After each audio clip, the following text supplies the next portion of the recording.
All right, this is just an overview of what a performance task is, because in my class I do it a little bit differently than other classes. Anyway, people might call something else a performance task.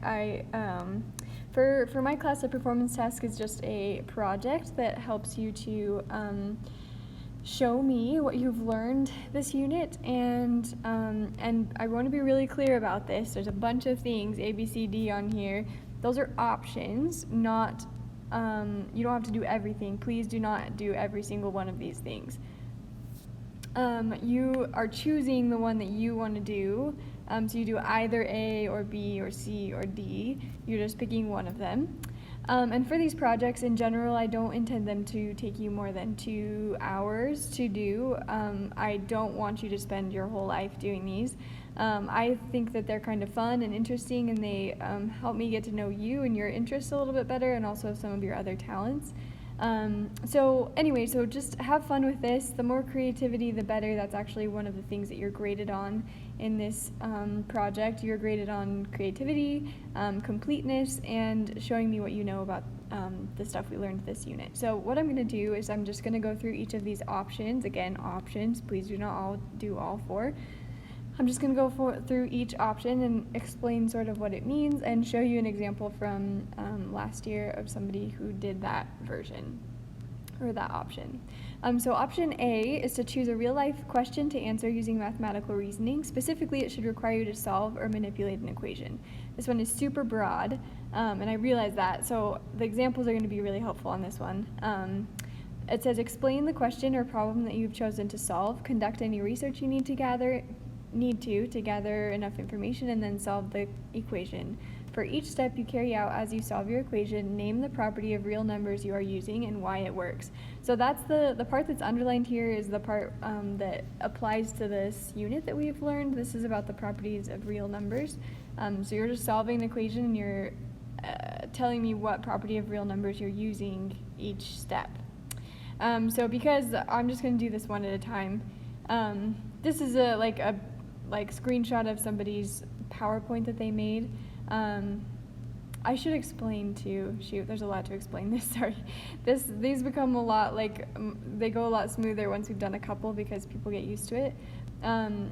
Because these are so broad, I don't really care how you do these projects. Like there are infinite numbers of ways you can express your work in these projects. You could do a PowerPoint, you could make a poster, you could draw me a picture sometimes on some projects that works. You could write an essay, you could write a story. I don't care. I call those the mediums because that's how you're doing these projects, what form these projects are taking. I do not care in the least which one you choose. There's actually a huge list of, it's called the medium list on Canvas for you to look at in case you need inspiration for how to do these projects. So this student did PowerPoint, and I just took a picture of his slides. But his question, this is option A, his question was, how long would it take to reach the Andromeda Galaxy? So he went through each step here. It was actually really fascinating, and he was really interested about this space stuff and how far stuff is away. And so he solved that equation in each of these steps and explained the properties of real numbers that made them possible. Not all of the slides are showing here, but anyway, and he came to a conclusion. So he just solved an equation and talked about the properties of real numbers and came to a conclusion. This person also did a PowerPoint. Their question was, how long is the Super Mario Bros. Map 1-to-1 real measurement? So they're trying to figure out how fast Mario can run or something. Anyway, so he also did some research, set up the equation, and solved it.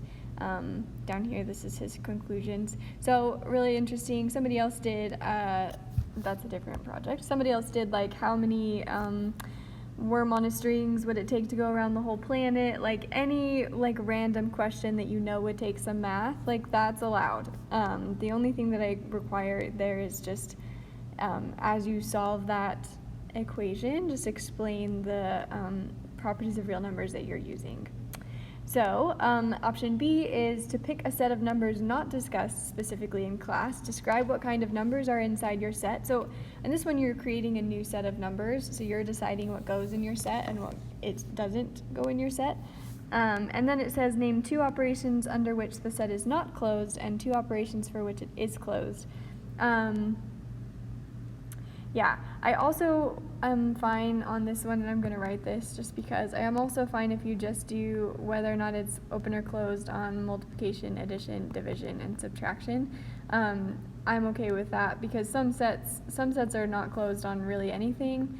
Having experienced that last year, I'm okay if you just do these 4 operations and you decide whether or not they're closed or not closed on all of these. If you need help on this stuff, please contact me or please get on that Zoom on Fridays because I understand that that's kind of a weird thing. And anyway, I'll show you some examples. Actually, let me do it this way. So this student he called his set the set of demonic numbers, any number, and he said any number that is a multiple of 6 above 0, so positive multiple of 6. And he decided that they are closed on addition, multiplication, but not closed on subtraction or division.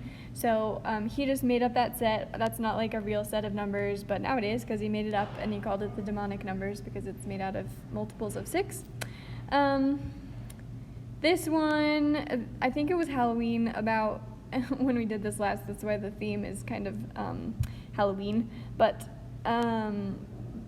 they did the unlucky number set, and so this one didn't have like any I'm trying to remember actually, because this one is sort of missing the explanation of what numbers it is, but I think that there was no mathematical explanation. It's just a bunch of numbers that are considered unlucky, or maybe it's just the multiples of 13. Yep, that's what it is. I lied. It's the multiples of 13. And so just like the last one, it's closed on addition and subtraction and multiplication. Oh, but this one is also closed on subtraction because she was including the negatives as well, and the last person didn't. Anyway, and that's the next one. So let's go back here. So option C is to write or record instructions on how to build a ramp. So this is sort of related to when we were doing distance formula and the Pythagorean theorem. So it says you may decide what kind of ramp. So it could be like a wheelchair ramp, it could be like a bike ramp, whatever you want to do.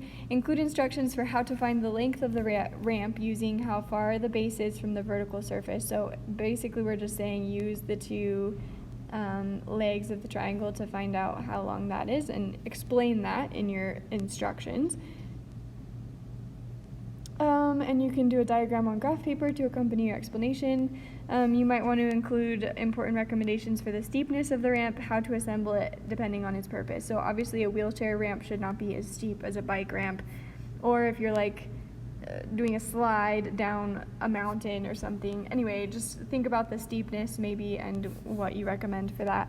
I think I only have one example. Oh no, I have 2 examples of this one. So this one was super cute and artsy, and they explained these are the points on the coordinate grid, and they're explaining how to get from one point to the other using the distance formula, which is what I wanted. And that's it. And then here's another one, a slide from the Statue of Liberty. So they figured out that the slide from the Statue of Liberty would have to be this long because of the distance because of the height. Depending on the steepness, of course, that looks way too steep. You might just fly off, but whatever. I'm not super concerned about the reality here. Oh, this is also a ramp one. So this is another PowerPoint, finding the vertical surface and the horizontal surface. So they did more of like an explanation of how to do it, which was the original intention. I just want you guys to know that I am not super ultra picky about this.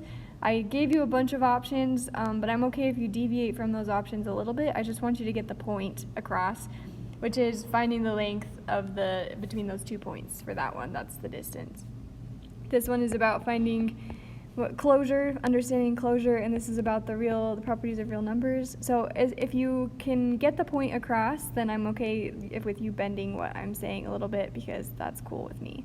It's more about your creativity and what you want to research, The last option here is to research a real-life application for imaginary numbers. So I mentioned this in class if you were there.